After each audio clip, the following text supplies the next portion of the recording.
Hey everybody, my name is BlakJak. Welcome back to Side 2, Band of Thieves. Last time we picked up all the bottles, and this time we're going to be doing the missions. So let's start things off with laser redirection. I believe that is the mission with the safe in it. Since we collected all the bottles, we can now get the next move. Really useful. I think this move is actually kind of similar to one that we already have. It's like the voltage attack, except it's not as worth it, in my opinion. I don't know. It's kind of one of those things where I guess sometimes like the earlier moves are better than the later moves, I guess. I don't know. But we're gonna have to try and figure out a way to climb up to this little entrance so that we, the player, can get well, start everything so that we can begin with the mission. And we're gonna let that bear kill everything off for me so that I don't have to worry about it. But yeah, we can get to that mission from here, I guess.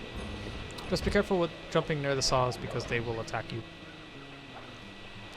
Like by launching out logs at your face. Jump at the wrong time and you get flattened immediately.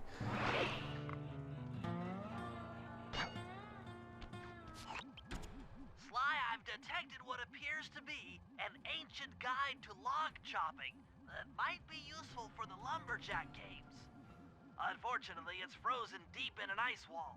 How are we supposed to get to it? Wait for more global warming? That industrial laser is used to cut through petrified logs. If it could be bounced out that window, with your help, I should be able to harness its energy to melt the ice wall and free the bug. How do I redirect that thing? There should be a switch on the other side of this wall. Throw it and then head outside. Alright. So this mission's pretty cool, I guess. It starts out really neat. Like I like the indoor missions in this level quite a bit. But this one's kind of like a mix of indoor and outdoor.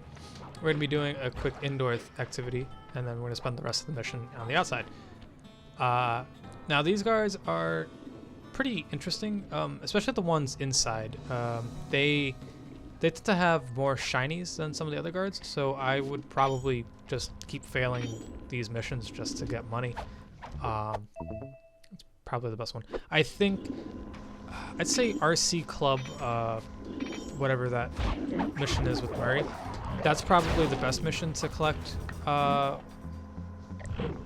money in, just because you can continuously get rubies and sapphires from those guards, especially if you, since all you have to do in that mission well, we'll be taking it on in a second, but like all you have to do to fail that mission is just get caught.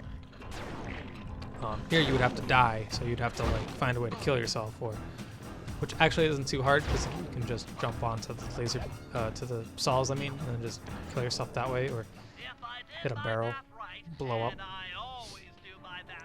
But the other one's a lot easier because all you have to do is just walk into the light and then re-steal everything. And every time you lose, you keep all your items anyway, so it's really useful. But yeah, we have, what's it called? The lightning spin? Yeah, lightning spin. Perfect. So we have the lightning spin, which is not a hold square attack like I thought it was, because I never actually picked this one up, I don't think. I don't think I ever figured out how to use this one effectively. But what it is, it's, oh yeah, that's right, I was right next to the the tail. I was like, damn it, I had enough time to steal, but he's probably gonna turn around and get me. Yep. So what the lightning spin is, once I die, I can show you. It's like the voltage strike, but instead of hitting a button and then having one use, it's a spin attack that doesn't last very long, quite honestly. And it takes up a lot of your stamina. That's how quick it is. I'm even like holding the button down. Although it's a one-hit kill and you are able to most likely attack more than one person, I still find the voltage strike more effective just because I can use it and time it the best way to take out like enemies. You know what I mean? Like I can hold off on it. Although if you're surrounded, I can see it being super useful, but for that price and stamina, honestly, I feel like just killing the flashlight guards and running away from the smaller guards is probably your best bet. Personally. But yeah, see, it's just, I don't know, it just uses too much stamina for me to like really justify using it. There's no way to like reduce your stamina consumption anyway, so honestly, it's just best to stick with the voltage strike, in my opinion. I don't know, maybe some people will like it more, but not that useful for me. Make sure you keep a steady watch. The prowler's been spotted, and we can't afford to have anything happen to our log cutting equipment, particularly that laser-type saw blade. We're gonna need it once we get to them old oaks up near Lookout Mountain. But hey, you know, you should still enjoy yourselves, eh? I mean, how many people get to cut down forests for a living? You all are lucky. Don't ever forget that. Dude, John Bassan seems like the nicest boss to work with. Until you realize that he breaks your legs when you fuck up. At least Dimitri has the added benefit of getting endless money. If you work for him. I still think Dimitri is the best boss to work with, personally. I don't know. It's just me. Just me. Alright? Like, I feel like the Contessa would, like, read my mind and stuff. Laser pointed at the ice wall, you'll need to alter its direction with the crystals I put in your pouch. I see. I just walk to where the laser stops, place a crystal, and it'll bounce the beam to a new position. That log chopping book is as good as ours. Like I was saying, I feel like the Contessa is just gonna like hypnotize me and like feed me some weird spice. And I feel like Rajan isn't the best boss to work with. I don't know, man. I don't think I could work with Rajan, you know? I feel all dirty on the inside. Creating spice and selling it. At least John Bassan, he's all nice to me and shit. Unless I fuck up and he puts me on permanent retirement. I mean, not retirement, sorry, he said disability, right? He like breaks your legs and shit. What a dickhead. But yeah, you didn't hear anything like that from Dimitri, bro. He was all grooving and shit. Pretty lit ass fucking disco, yeah. Sweet ass music, infinite money, yeah. Inflation would go up, sure, that's an issue, but you know, free fucking money, right? Endlessly until a thief, you know, eventually comes around and destroys everything. Fuck you, Sai, for trying to be the moral grade of this clearly black and white situation. Fuck you, Sai, alright? Unity Gang doesn't belong here. Fucking pieces of shit. I just want endless money, alright, Sai? That's my only goal right now. Working for Dimitri. In this hypothetical situation. I almost got hit by those logs there. I don't know if those logs do like a tremendous amount of damage, but they do knock you down. It's kind of annoying having to deal with them.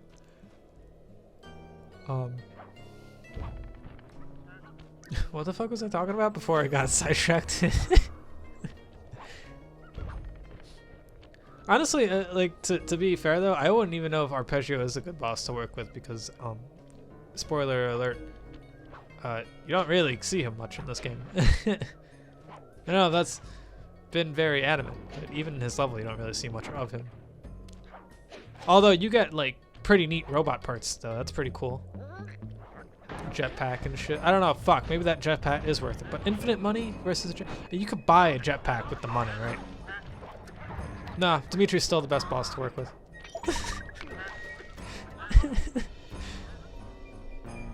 Yeah, he's nice and shit, but I mean, John Bassan's nice and shit, but I'm scared that he'll put me in retirement if I fuck up. But, you know, I'm only human, bro. I'll fuck up like on a near daily basis. I don't need to be put on fucking retirement because I forgot to chop down a tree or something. Also, that's manual work, bro. I don't deal good with the chopping down trees, deforestation and stuff, you know. What the fuck am I talking about? Oh, sorry. I need to entertain myself while we just absentmindedly run from point A to point B, putting down crystals until we beat the mission. Don't get me wrong, the first part of this mission is fun, but when you get to the point where you have to just point the crystals in direction, it's kind of where it loses me a little bit. For this particular mission, This is really the only mission I can think of where I wasn't really having too much fun with. Because I feel like Sly could just rotate the crystal until the laser lines up where he wants it to go. I feel like he's just mindlessly placing down these crystals and then throwing caution to the wind, you know? Stand clear, Sly. Something else is coming out of the deep freeze. I've never seen such a majestic creature. So full of life, so ready to live. So much for that. He's back in the deep freeze. That poor mammoth. You do realize we Cheer brought up, a pal. creature. We got the log chopping guide. You do realize we brought a creature out of fucking a deep freeze only to throw it back into a deep freeze. Alright, so on to Bear Cave bugging. This mission's pretty cool because once you finish it, you can listen to Jean Bassan talking to his men about stuff. That's always pretty neat. But this mission's kind of fun in a slight challenge kind of way, in which you have to not cause noise. The wild bears in the area have been tagged with radio tracking devices. If you can snag enough of them, we should be able to set up a receiver array around Jean Bisson's house. I'm always up for bugging someone's home. The first step is crawling into that bear cave and stealing the goods. I'm on it. Alrighty, so into this very tiny bear cave, there's probably another entrance that we just don't see. That or bears scare the shit out of me if they can turn into octopuses and just go in there. The radio transmitters have all been tagged in their mouths. You'll have to sneak up and pickpocket it while they're yawning. Sounds safe. Stay clear of the thin, crackly ice. Walking on it is sure to wake the bears. I'll keep that in mind. Alrighty, so causing any noise, whether that be running or even just tripping on that tiny little piece of ice, will awake the bears. Just know that I failed this, and I did it in the most dumb way possible. Using your sneak, whatever attack that is super useful because you can just sneak on. It's like running, but silently. Although there's ice everywhere here, and doing that will most likely cause you to crash into an ice piece. Now, my actual tip would not be to go after this bear. I would actually save this one for last, just because if you actually do this mission, this cave is a circle. Don't get me wrong, it's a circle, but I don't like finishing the circle, if that makes sense, like going back around to the beginning, because of the wall hooks. And the wall hooks are a tad finicky in this game. I don't know like how it's exactly programmed, or rather how to use them effectively. But I always had a hard time using the wall hooks, so just go back through the cave. It's a lot easier. And if you have an extra bear left, just do that, you know? Alternatively, you could also use the paraglider. The paraglider works in this cave. It doesn't make noise at all. So here's where I fail. I used the wall hook, and then I didn't do it the right way, and I launched myself to the right, I guess, and then landed on the ice, and I was like, damn it. On my second failed attempt, I realized that I could use the paraglider without causing a noise, but I freaked out and let go and landed on that tiny little crack. So here's my third attempt on gathering the radio transmitters. Like I said, this mission's pretty fun. I like that you're restricted on making noise and you have to go around and find ways to collect what it is that you need from the bears. Even those small patches of ice create noise, so dodge them like the plague. It's a pretty. I feel like this is a pretty fun mission. So I'm gonna skip that bear for right now, just so that I have a reason to actually come back here, without it just being like get to point A to point B. You know, gives me a reason to do stuff. You know.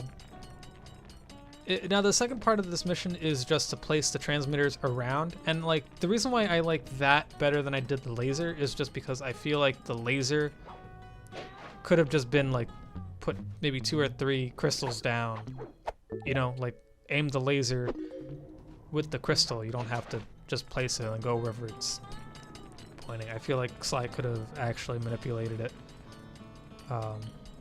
better, if that makes any sense. I don't know. Maybe I'm wrong, maybe I'm right, but I just feel like the laser mission's a little weird, like realistically. Whereas this one, it's like, oh yeah, okay, we have 6 transmitters, we have to create an array and then place them around where we want it to be. I guess that makes more sense to me than a laser. I don't know. Maybe that's just me. So yeah, we're gonna head out to the next mission. Or not the next mission, I'm sorry. We're gonna head out to the second part of this mission just so that we can finish it. And move on to probably my favorite mission in this game. I don't really know. It's definitely one of my favorite missions in this game. I love a lot of these missions. It's certainly a lot of fun.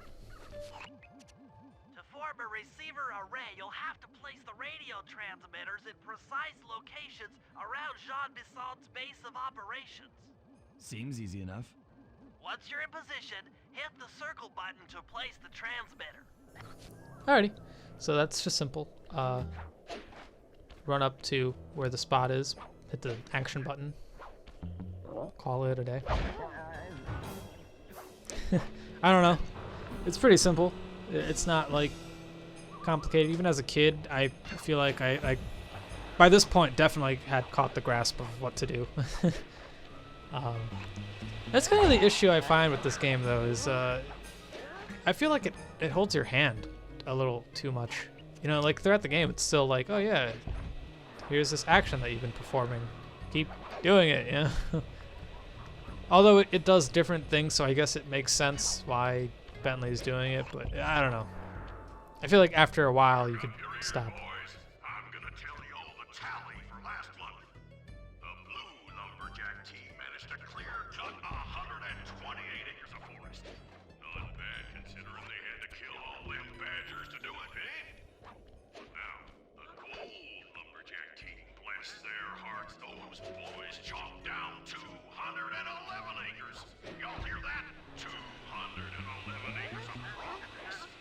Almost brings a tear to my eye when I think about how much wilderness you all obtained. Keep up the good work, fellas. Not long till we can start putting up those track homes. Yeah. Yeah, you see, like when Jean Bisson's team does something good, like, you know, he praises them, but like it's really fucked because it's 120 acres and like, just for like one team, that's a lot of fucking land just gone. So like realistically, I would be on Sly's team on this one, you know, like I would understand, but like I feel like as a boss, Jean Bisson is probably really fun to work with, just because like, well, not fun to work with, but like just, I don't know, I feel like he appreciates your work better than say the Contessa or something. I feel like the Contessa, you know, like her guards died and she was like, I will fire them. Oh, it's like, oh bro, that's fucked. But to be fair, I guess in her eyes, like they just kind of disappeared, so I don't know.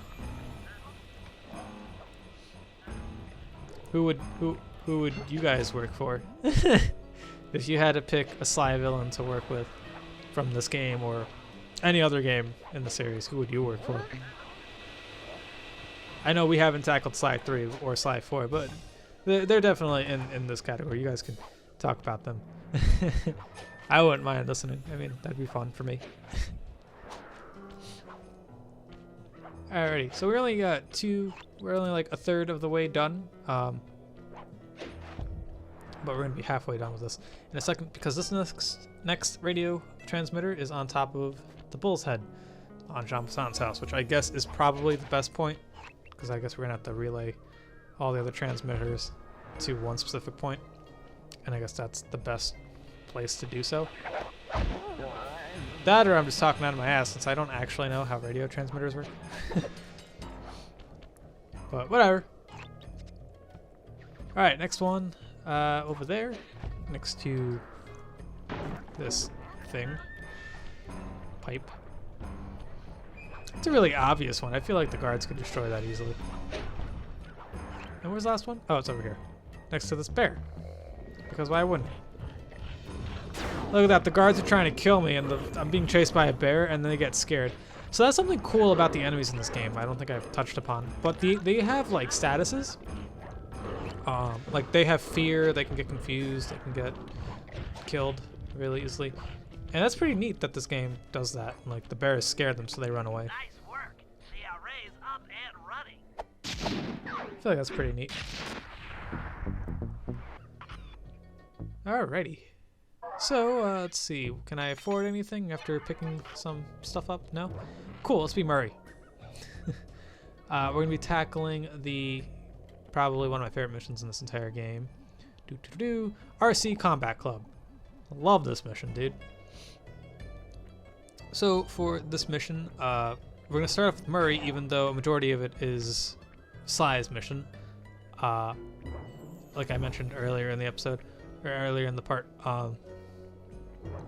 Sly, this is probably the best mission to steal things. Oh, by the way, you can pick up bear traps. When I was younger, I didn't realize these weren't fixed to the ground. I always thought they were fixed to the ground. I didn't know you could pick them up like anything else. So that's pretty neat to know that you can pick up bear traps and throw them at bears. Rumor has it that several off-duty guards meet in that cabin for an RC combat club. This is going to be great. I haven't been in any RC combat since that job we pulled in Istanbul. It was awesome. Alrighty. Wait, you guys did a job in Istanbul? Where the fuck? Where was that game? I want to be in Istanbul. Constantinople. Anyone else remember that song? Anyway, I'm gonna show off the Berserker charge real quick. Like I mentioned earlier, it's just a running attack, but it knocks enemies down. So, not particularly the best move out there, but I mean it works for what it is. Those guards will never let you into the combat club without a disguise. That old moosehead should do the trick. Only there's no way for you to get up there. Hide out in this barrel while I send in Sly to steal the head. Alrighty, so let's hide into this barrel. Now I kind of wasn't paying attention when Bentley was talking, so I was like, yeah, I gotta pick up this barrel. I was like, oh wait, no, it's a barrel. I'm dumb. Sly, if you can get the stuffed moosehead without being detected, Murray should be able to join the RC combat club without raising any suspicion. Alrighty, so this is probably the best mission to grab items with, because you will usually get 1 or 2 rubies and a few sapphires, and you can't kill any guard. You can't get caught by any guard, so doing anything literally fails the mission, which is really useful because once you do that, all the guards' items reset and you keep whatever it is that you had. So if I got, say, a medium nugget from one guard, I can grab another one, or if I grab a ruby from this guy, let's say, if he has a ruby or whatever, I don't remember what he gets. Another medium nugget, whatever, that's fine. If we get one of those, you can just keep getting more and more items just by hitting them.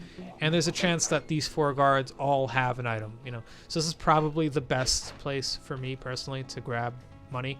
I'm not gonna do that though. Also, I think I glitched this guard out because he's supposed to fall asleep. But he never did, so I had to cheese it a bit. I was waiting for him to like fall asleep, but he wasn't doing nothing. So I just kind of ran around him. He has an item. You know what I'm saying? Like all these guards might have items, so it's really quick to just grab them. So this is probably a good level to make money off of, just because of like how I almost fell over there. That was pretty neat. But just how quick, like, yeah, I wasn't gonna choose that one. But just how quick you can get money and then reset the level is probably the reason why I like this mission for getting money the most. This seems like unnecessarily dangerous and just unnecessary to begin with. This guard's falling asleep, so be careful with him when jumping over here. He does not appear to have an item at the moment, but he can. Sly's gonna do something really stupid in a second. But I like how you can look at Murray and he's like trying his best to squeeze in this little barrel. I find that really funny. It only helps to say that Murray is my favorite character. Now you're supposed to climb underneath the tables, but I like jumping around the guy instead, just because why not? I was like, where's that moose head? Oh yeah, it's over there. But yeah, Sly's gonna do something really dumb. He's supposed to be all quiet and stuff, but he's gonna start yelling. Murray, heads up. What an idiot.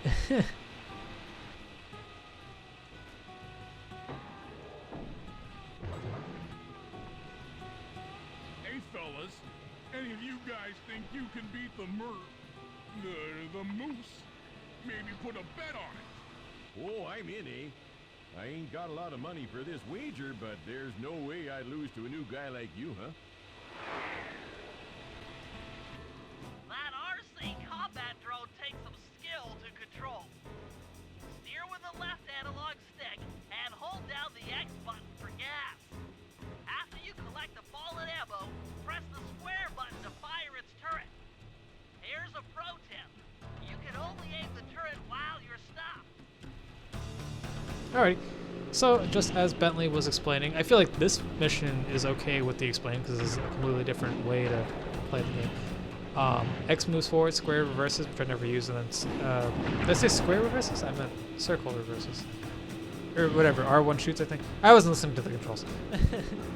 But whatever, you can only turn with the analog stick while you're moving, and you can only aim while staying still. But aiming stops you, right? So your best move is probably just to keep moving. Your best choice to survival is staying still, is moving while looking for more bullets to fight. Also, you can harm yourself, but so can the enemy. So if the enemy shoots you while you're right next to him, he can take damage. And this mode is just really, really fun. Like, even as a kid, I remember like having a hard time beating this, but I was having a blast fucking doing it. And even though like I would get frustrated with it, I was still having a lot of fun doing this. And I kind of wish they had like a multiplayer version of this minigame where you get to just you versus a friend and just blast each other with this little RC tank. Yeah, that would be so much fun. I don't know.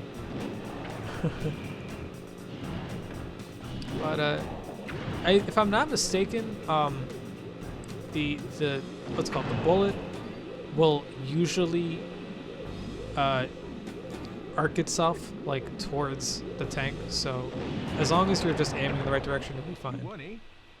But I ain't got no money. That might be okay. It all depends. Depends on what? On whether or not you know the location of the Northern Light Battery. Oh, well, I guess I owe ya. And with that, guys, I'll see you in the next part. Peace.